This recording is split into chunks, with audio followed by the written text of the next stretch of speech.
Buddy, let's see, I am John. Hello. And this is episode 2, probably part 1 of episode 2, which is technically part 3 of coloring the inner MOKA Akashia from Rosario Vampire.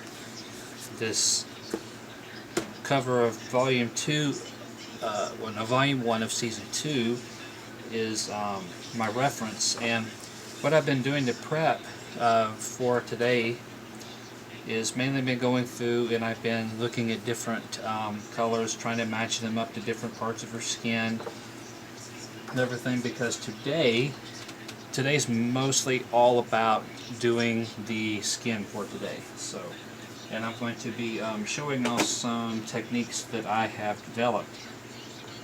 Well, stuff that works for me. And when it comes to like blending skin and stuff like that. So I'm going to zoom in here ever so slightly. I hope everybody can see. Trying a new format today. So far what I'm going to be doing, and wait, let me get my reference up here. Okay. Okay, I have my reference here to look at. It's right over here. And in the shadowy areas, I'm going to be using, like up in here and around her nose and a bit of the chin, I'm going to be going for a color called, let's see, which one did I decide on? Okay, I'm going to put down some coats of colors ROO, pinkish white, and EO00, pale fruit pink. And I'm going to be laying those down to kind of sort of prep the paper and get it ready to receive the color.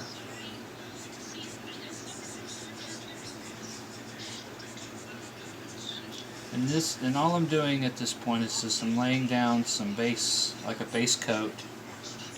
You know, kind of getting the, kind of like when you're painting and you lay down the color onto the canvas to get it ready to paint on. And really the colors like inner MOKA, well, MOKA in general, even in the anime, she is described as having this sort of alabaster skin. And when you think of alabaster, you're thinking of stuff that's like almost pale white. And, you know, and this mostly is just for, this is just like a simple coat, if you will. And you know, the fruit pink here I find is a very good friend of mine here lately. But I don't know, it's basically a new color that I've actually discovered here as of late. And I'm having a lot of fun with it too, so. And you'll notice that like in some of these areas, like right in here, and I hope this shows up on the camera. You notice that some of these places I leave them deliberately more white to, well, I leave the white of the paper more, and I just kind of, I do the flicking notion that I did up here. And that leaves room for highlighting, it leaves the white of the paper as the highlight. And stuff like that.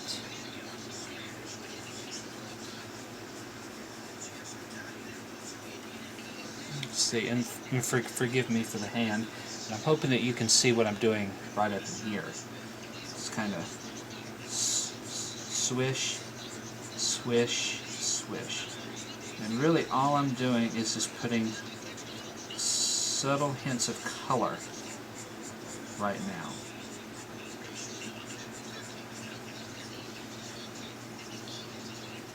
Okay, and then I'm going to do the same thing here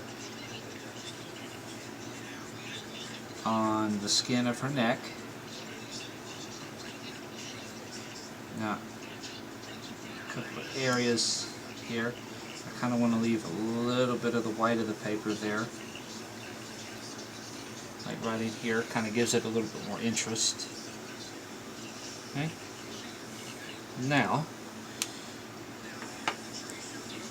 we won't do every little bit of the skin today. Mainly today what I'm doing is just I'm just showing you how I'm tackling the face. So put a little bit of this pink. Now the pink in this case will serve me in the way that it'll kind of be like a buffer to show me where the darker shadows of her face will go. As you can see, always define the nose, have a light source coming from that direction, and it's shining a light on her face right in here. And you can catch little bits and pieces of that if you look at it really carefully.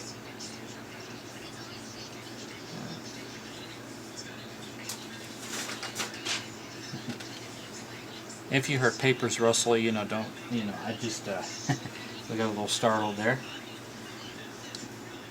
Yeah, you know how it is. If like your air conditioner pops on or something like that, and all of a sudden you get papers that just get thrown around all over the room. No biggie. Let's see.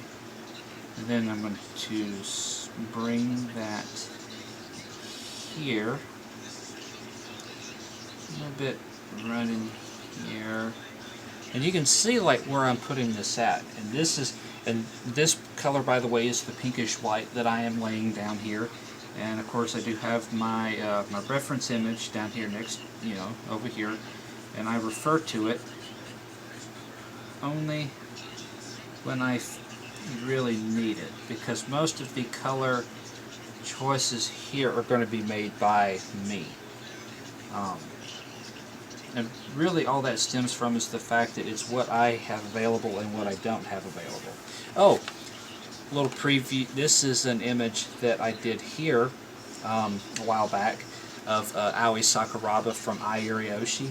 Probably butchering that. Really what I'm doing right now is that because I can see a little bit of the image underneath, because the image underneath is so striking and it's so dark. What I'm going to do is I'm going to try to protect it. I'm going to set a piece of paper down over the top of it and go like this. Alrighty. That's also a little thing that I forgot to tell y'all to do. Another little tip from me. Let's see, some more of that pink in here. I always tend to put a little bit of a cast shadow, just ever so slightly, like where the hair kind of overlaps a little bit, gives. And you can see how soft that is right there, and those are those flicking motions that I'm doing, and that's what that does. Let's see if we can see. Hopefully, y'all can see what I'm going to do right in here, and of course, I'm always paying attention to the time. Because I am filming on a cell phone, very low budget here at the John Brady Art Gallery.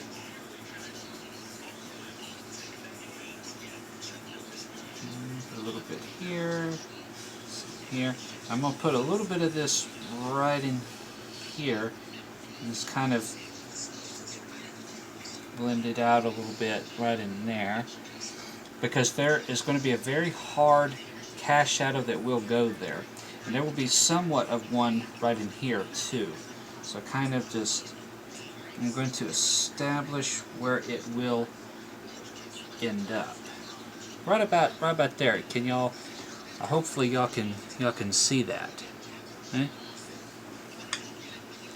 Alrighty. Then of course, ears are deliberately darker than everything else. Let's see. Put a little bit of that pink right here. and put a little bit of it right here, and then make that flicking motion down here around the neck area, right in here, and just pull that color up and down, just like that. Okay. And what I'm going to do is I'm going to block in the rest of this area here. Alrighty. Now, when you want to blend in a little bit more right in here, what I do is, well, I'll show it to you on here. You see what I'm doing here? I take and you just run around the edge. You use the ink inside. You use the ink that's inside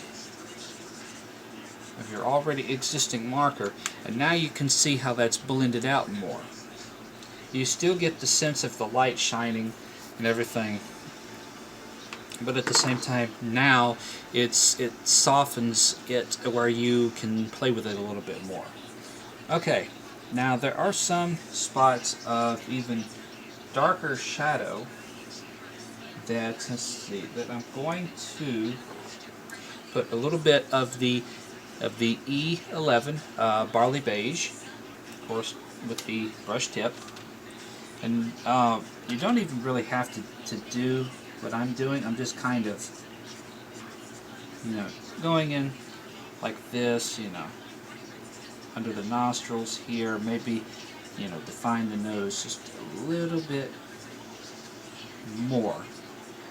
Now you're probably going in your head right now, don't do it anymore, don't do that anymore, don't do that, Well, this will be blended out when I go to a little bit right here where up above the lip here, a little bit right in here. I like to put a little bit right in here to kind of emphasize the the lips a little bit more. Emphasize the little dimples there sometimes. Like you'll see me go through and make little marks and stuff like this. Most of these marks will be blended out. And just put a little bit right in here. Okay, can y'all see what I'm doing there? Because the majority of it will go down here where the shadow is casting on her neck here. Go ahead and put a little bit in here too, because that color is going to get muted out in the ears later on.